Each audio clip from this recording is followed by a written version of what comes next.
शंकर जी का परम भक्त है रावण, लेकिन उसी रावण के दुष्टता पर एक दिन शंकर जी बड़े चिंतित हो गए और शंकर जी ने मन में विचार किया कि भाई ये हमारा भक्त है, हम चाहते तो ऐसा है कि हमारी तीसरा नेत्र खुले और जल के भस्म हो जाए, पर गुरु को चाहिए अपने शिष्य को दंड तो दे लेकिन मृत्यु दंड ना दे। लेकिन ये काम ऐसे कर रहा है और ये आगे भी ऐसे कार्य करेगा कि इसको मृत्यु दंड ही मिलना चाहिए और मेरे द्वारा ही मिलना चाहिए, क्योंकि मेरे इष्ट राम को ही परेशान करेगा। तो क्या करें? तो शंकर जी का संकल्प हुआ कि इसके वध में कारण मैं बनूं। तब शंकर जी के मन में आया कि हम 11वें रुद्र श्री हनुमान के रूप में जाएंगे और हम ही कारणभूत बनेंगे इसके वध का, और एक पंथ दो काज होंगे, रावण का वध भी हो जाएगा और मेरे इष्ट श्री राम जी की मैं भक्ति भी करूंगा, सेवा भी करूंगा, उनसे प्रेम भी करूंगा। अभी तो मैं शिव स्वरूप में हूं, मुझे ईश्वर तत्व माना जाता है और मैं ईश्वर तत्व हूं भी। इस कारण से कई बार ऐसा होता है बंधुओं कि अगर शिव जी को राम जी का भक्त बता दो, शैव बड़े नाराज हो जाते हैं, हमारे शंकर जी बड़े हैं, आप उनको राम भक्त क्यों कह रहे हो। कई बार शंकर जी को कृष्ण भक्त बता दो तो शैव लोगों को बड़ी क्रोध आता है, बोले हमारे महादेव कोई कृष्ण के भक्त हैं। लेकिन वास्तवता यही है भैया, आप मानो चाहे मत मानो। आप मंदिर में जाकर के ओम नमः शिवाय कहते हैं महादेव के आगे, उनको प्रसन्नता होती होगी, लेकिन आप मंदिर में जाकर के राम राम राम राम कहते हैं तो महादेव अत्यंत प्रसन्न हो जाते हैं।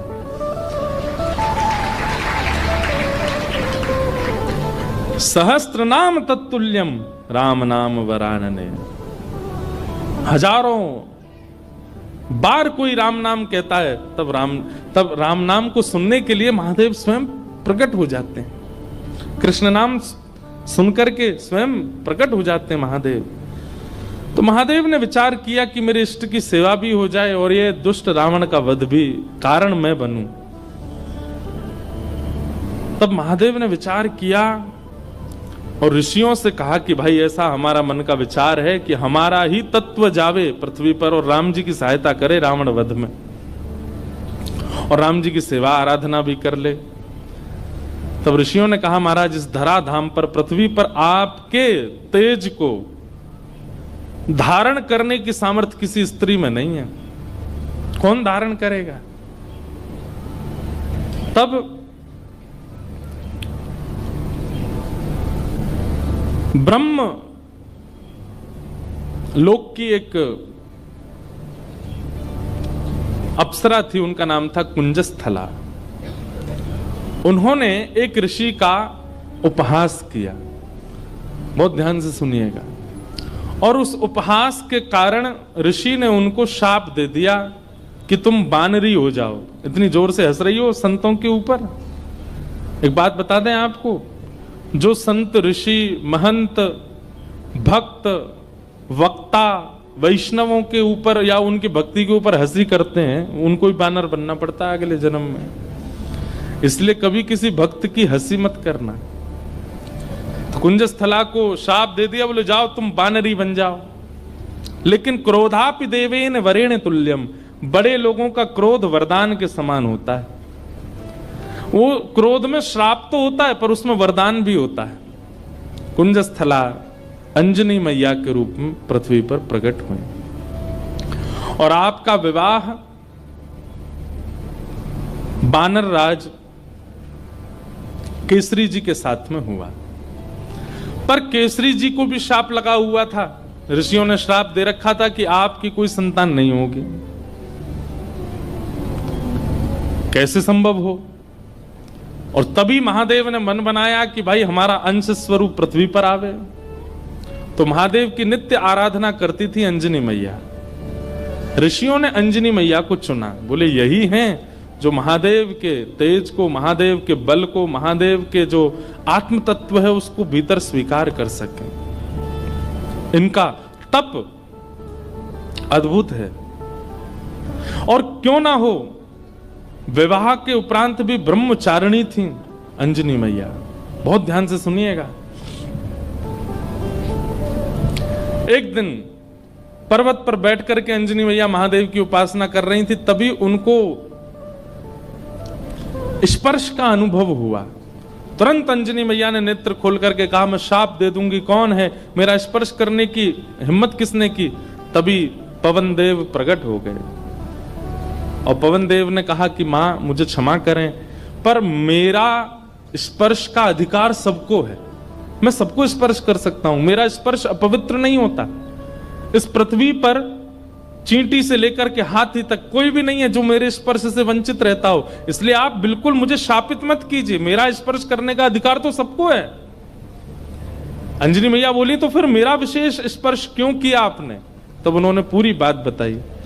बोले कि मां, महादेव की इच्छा है कि उनका तत्व प्रकट हो।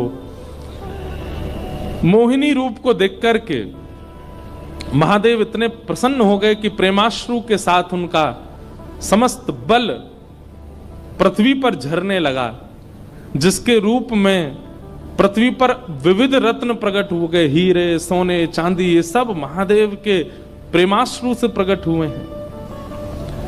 और उन्हीं प्रेमाश्रुओं को कई ऋषियों ने अपने अपने प्रेम पुटों में धारण किया। उन्हीं में से एक बिंदु मुझे प्राप्त हुआ और मुझे ऋषियों की आज्ञा हुई कि मैं आपके अंदर उसको व्यवस्थित कर दूं, ताकि महादेव का जो 11वां रुद्र स्वरूप है वो आपसे प्रकट हो। इसलिए मैंने आपके स्पर्श करके आपके कर्ण पुट से महादेव का वह योग बल आपके भीतर व्यवस्थित किया है। अब आप जल्दी ही एक दिव्य भक्त, दिव्य बलवंत और दिव्य श्रेष्ठ बालक को जन्म देंगे। कितने पिताजी हनुमान जी के? पवन पुत्र, शंकर सुवन और केसरी नंदन। पवन देव के वे पुत्र हैं। हनुमान जी के शंकर, अब यहां पर ऋषियों का, संतों का शंकर स्वयं केसरी नंदन, शंकर स्वयं ही आए हैं और शंकर सुवन यानी कि उनके पुत्र हैं। किसी का भाव ऐसा भी है कि भाई स्वयं शंकर जी के पुत्र कैसे हो सकते हैं, स्वयं शंकर जी आए तो इसलिए शंकर स्वयं केसरी नंदन। अब जो भी बात हो, इसका विवाद तो बड़े लोग ही करते रहे, हम तो बालक हैं, हम तो जैसा मिले गाते रहेंगे, आनंद करें सब। 3 पिताजी हैं।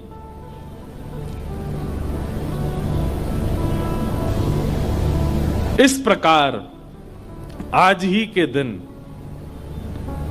अंजनी मैया के दिव्य कोख से दिव्य तेज प्रकट हुआ और पृथ्वी पर प्रकट हुए इस पृथ्वी के रक्षक, भक्तों के रक्षक, दानवों का दलन करने वाले प्रभु श्री राम के अनन्य भक्त पवन पुत्र श्री हनुमान जी महाराज की जय हो, जय हो, जय हो। श्री हनुमान जी का प्रादुर्भाव हुआ, तीनों लोकों में डुमडुमियां बजने लगी, देवता सब आनंदित हो गए, सब सुरक्षित अनुभव करने लगे। क्यों?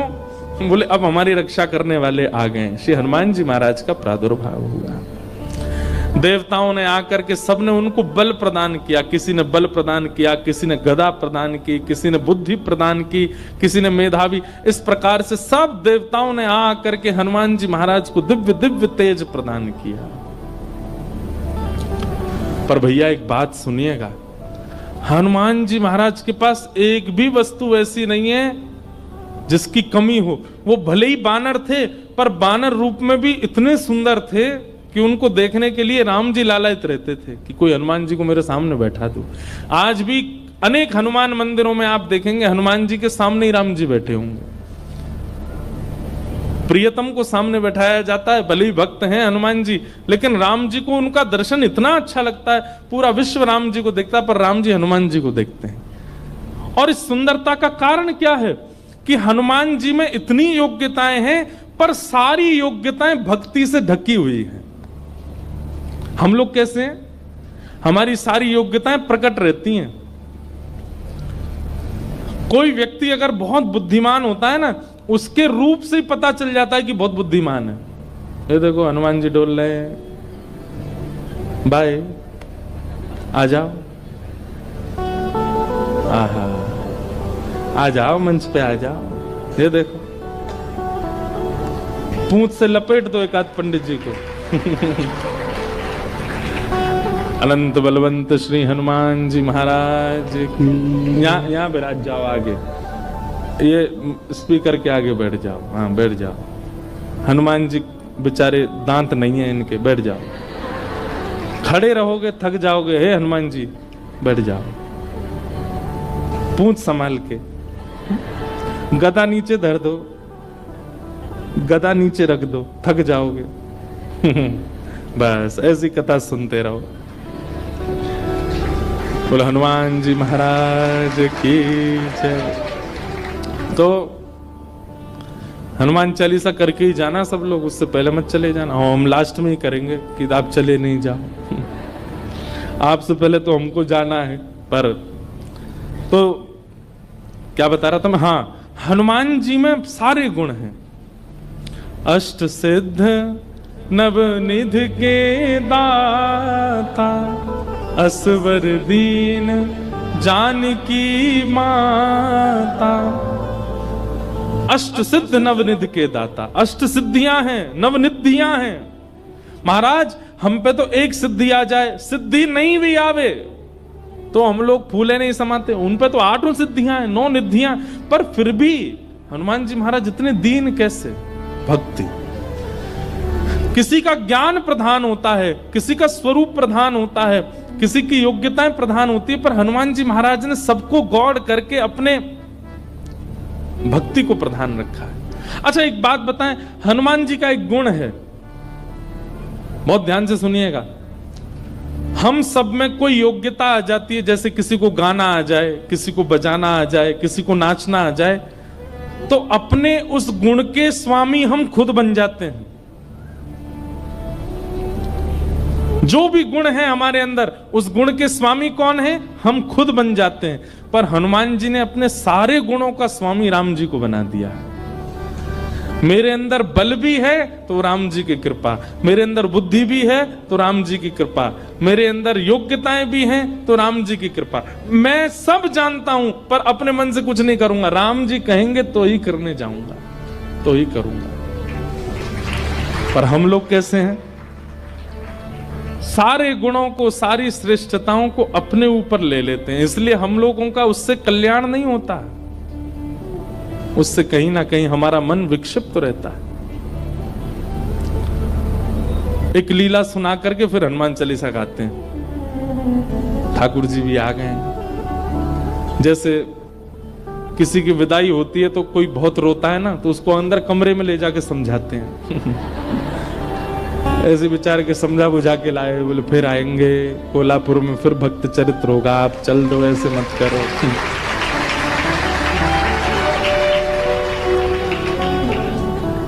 विरह बहुत ज्यादा है भैया, ने ऐसे लिटा के बैठे हो, इन्हें बोल दो कहीं फिर से कूद पड़े ऊपर से।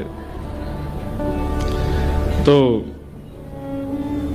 एक लीला सुनिए, सब लोग इधर देखो, उसके बाद हम कथा विश्राम करेंगे। हनुमान जी लौट रहे थे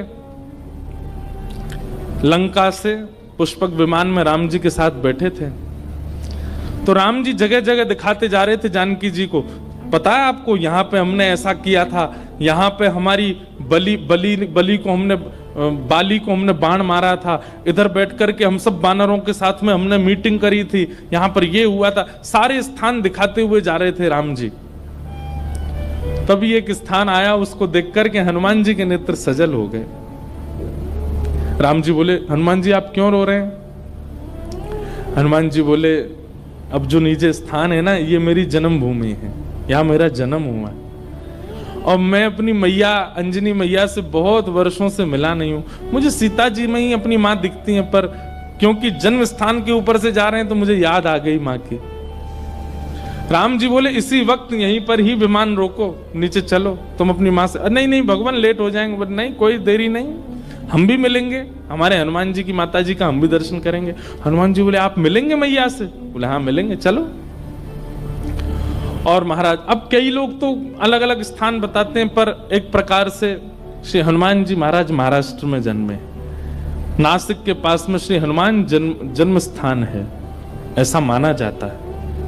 सब लोग अलग अलग स्थान मानते हैं, पर हम नासिक में गत वर्ष 1 महीना थे तो वहां हमको वहीं बताया गया कि यहीं पर ही श्री हनुमान जी महाराज का जन्म हुआ। दंडक वन, दंडकारन वन। और लगता भी है वहां स्थान पर, ऐसा प्रतीत भी होता है कि हनुमान जी यहीं जन्मे होंगे। तो वहां पहुंचे और सीता जी, राम जी, सब लोग गए तो देखा एक पर्वत के ऊपर नेत्र बंद करके बैठी अंजनी मैया।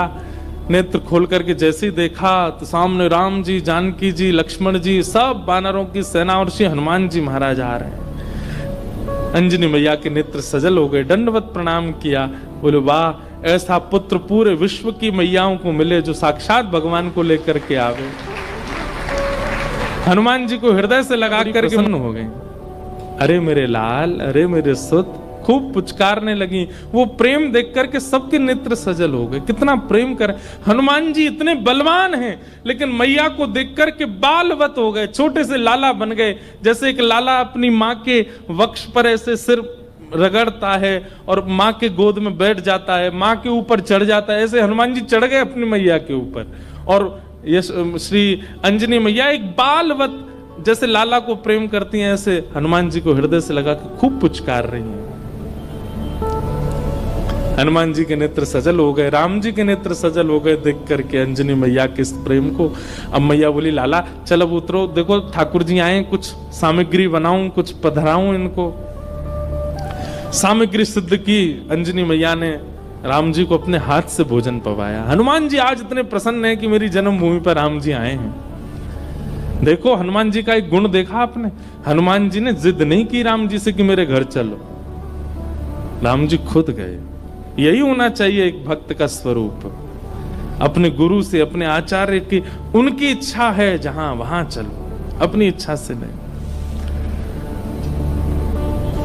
अंजनी मैया ने प्रसाद आदि के बाद पूछा कैसा रहा आपकी लंका में जो युद्ध, उसकी चर्चा तो बहुत सुनी, पर आप लोग खुद अपने मुख से बताइए कि वहां कैसा क्या रहा। हनुमान जी महाराज बोले मैं बताऊंगा, पूरे लंका कांड तो मैं ही सुनाऊंगा। सुंदर कांड से सुनाना शुरू किया हनुमान जी ने।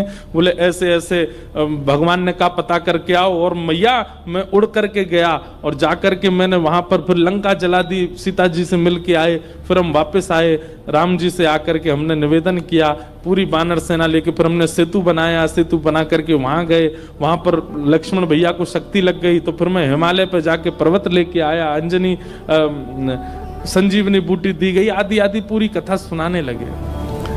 सब तो प्रसन्न, लेकिन अंजनी मैया बिल्कुल प्रसन्न नहीं थी। सीता जी ने कहा मां, श्री हनुमान जी के इस ऐश्वर्य को सुनकर के आपको प्रसन्नता नहीं हुई?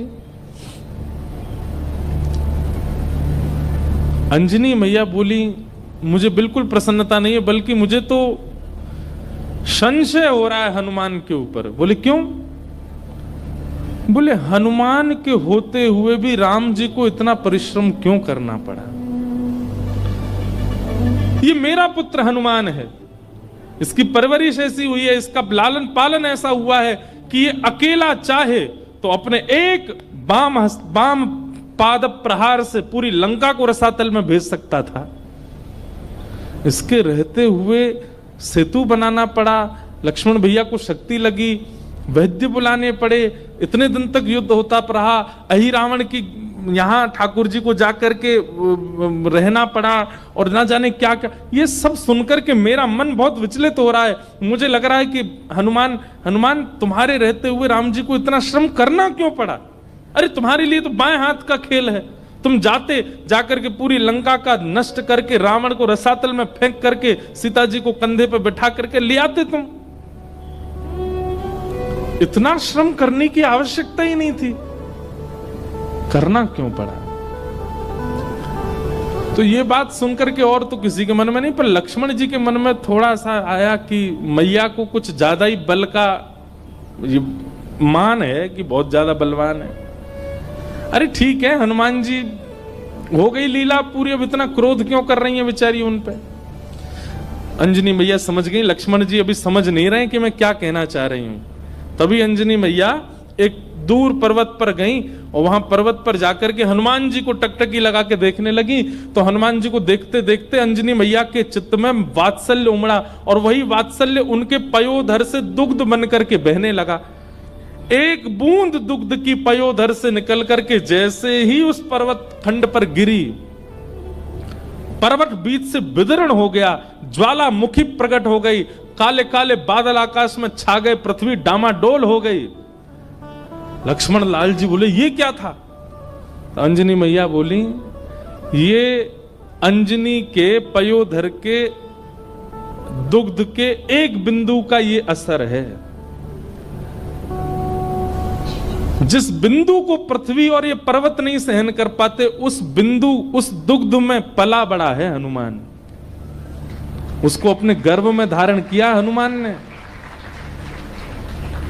अंजनी के दूध को गर्भ में धारण करने की सामर्थ्य किसी की नहीं है। जीवन पर्यंत विवाहिता होते हुए भी, बालक होते हुए भी ब्रह्मचारिणी है अंजनी मैया। उनके दुग्ध को पिया है हनुमान ने, और उसके रहते हुए, इतना बलवंत होते हुए भी ये सब करना पड़ा। तब अंत में राम जी उठे, बोले मैया आप हनुमान जी के बल पर किसी को संशय नहीं है, किसी को शक नहीं है, पर हनुमान जी में एक गुण है क्या कि वे अपने बल को अपना नहीं मानते, वो मेरा मानते। वे चाहे तो जाकर के रावण को मार सकते थे, लेकिन वहां भी चिंतन कर रहे थे राम की आज्ञा नहीं है मुझे। वे चाहते तो पूरी लंका को जला नहीं, रसातल में फेंक देते, उठा करके उखाड़ करके। हनुमान जी महाराज ने, एक कथा आती है कि रावण की सेना में चिरंजीवी सेना भी थी रावण की, मतलब उनको कोई मार ही नहीं सकता, उन्होंने अमृत पिया रखा था, वो मरेंगे ही नहीं, चाहे उनको सुदर्शन चक्र काट दे, चाहे उनको गदा से मार दिया जाए, उनकी मृत्यु नहीं हो सकती। जब वे अजर अमर योद्धा लड़ने के लिए हनुमान जी से आए तो हनुमान जी बोले क्या करें, ये मरने वाले तो है नहीं। तो हनुमान जी ने अपनी पूंछ पर लपेट करके इतनी वेग से उनको आकाश के ऊपर भेजा कि जहां गुरुत्वाकर्षण, पृथ्वी का गुरुत्वाकर्षण होता है ना, कोई भी चीज ऊपर फेंको नीचे गिरती है, तो कुछ समय बाद गुरुत्वाकर्षण खत्म हो जाता है। हनुमान जी ने उन सबरे चिरंजीवी योद्धाओं को अपनी पूंछ में लपेट करके इतनी जोर से ऊपर फेंका कि गुरुत्वाकर्षण की सीमा से ऊपर चले गए। आज तक आकाश में ही घूम रहे हैं वे लोग, लौट के नहीं आ पाए पृथ्वी पर। तो श्री हनुमान जी महाराज के बल में किसी को संशय नहीं है, पर राम जी कहते हैं तब प्रताप रघुनाथ, वो अपने प्रत्येक बल को मेरा प्रताप मानते हैं। मेरी आज्ञा नहीं थी रावण को मारने की, मेरी आज्ञा नहीं थी लंका को रसातल में फेंकने की। अगर आज्ञा होती तो ये सब करने की आवश्यकता नहीं थी। अकेला हनुमान जाकर के सब क्रिया कर सकता था, लेकिन आप सौभाग्यशाली हैं मैया, आपका लाला इतना बलवंत, इतना बुद्धिवंत, इतना योग्य होते हुए भी मेरे अधीन रहता है, अपने योग्यता को नहीं मानता है। तब अंजनी मैया प्रसन्न हुई, हनुमान जी को हृदय से लगाया। ऐसे श्री हनुमान जी महाराज हैं। आइए सब लोग बड़े प्रेम और भाव से बिल्कुल हनुमान जी का चिंतन अपने मन में कीजिए और बड़े प्रेम से भाव से मेरे साथ में हनुमान चालीसा का पाठ कीजिए। हमारी राम जी से राम राम कहियो जी हनुमान, हमारे राम जी से राम राम कहियो जी हनुमान, हमारे राम जी से राम राम कहियो जी हनुमान, हमारे राम जी से राम राम कहियो जी हनुमान। हे कहियो जी हनुमान, सुनैयो जी हनुमान, कहियो जी हनुमान, सुनैयो जी हनुमान। हे कहियो जी हनुमान, सुनैयो जी हनुमान, कहियो जी हनुमान, सुनैयो जी हनुमान। हमारे राम जी से राम राम कहियो जी हनुमान।